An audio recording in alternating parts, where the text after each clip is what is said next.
Dami-dami na naging chicks ko, sa dinami-dami na naging babae ko. Never po ako ng manyak. Never. Ito mga kapatid, this is not to judge dun sa issue ni Archie Alemania. Siguro in relation dun sa video na yun, ang tingin ko lang ay si Archie Alemania ay gustuhin ng mga babae. Kaya pwede natin sabihing habulin, lapitin, o yun, gustuhin. Nagugustuhan siya ng mga babae.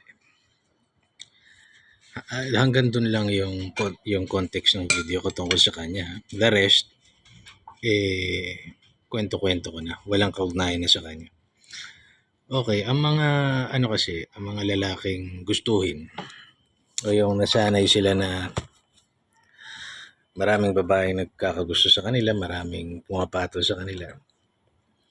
Meron niyang taglay na confidence tsaka laki ng ulo. Ngayon, minsan, kasi syempre, confident ka na yung haharutin mo, malaki yung chance na bibigay siya sa'yo. Ngayon, meron mga pagkakataon na may isa kang babae na hindi mo naman siya ganun ka-type o mas mababa yung tingin, yung pagkakagusto mo sa kanya based doon sa mga nagkaroon ka na. Kaya lang, makakaramdam ka ng pagnanasa. Ngayon, dahil feeling mo mas matataas na antas sa kanya o mas nakuha mo yung mga mas gusto mo, meron ka ngayong feeling na ito, hindi ko naman masyadong gusto to, malamang dapat mas madali ang effort na ibigay ko rito. Yun ang katotohanan dyan. Sa mga playboy, yung mga lapitin. And minsan doon nagkakamali. Kasi minsan, nasanay ka na hinahawakan mo sa bewang, kunwari yung babae, hindi pumapalag. Hanggang sa most instances, nadadali mo na.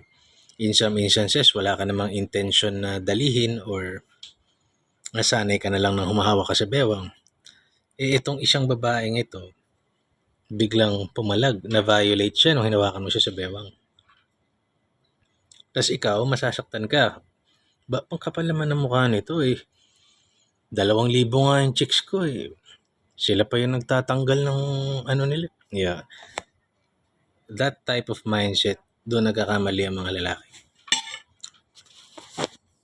I'm not saying nahabulin ako.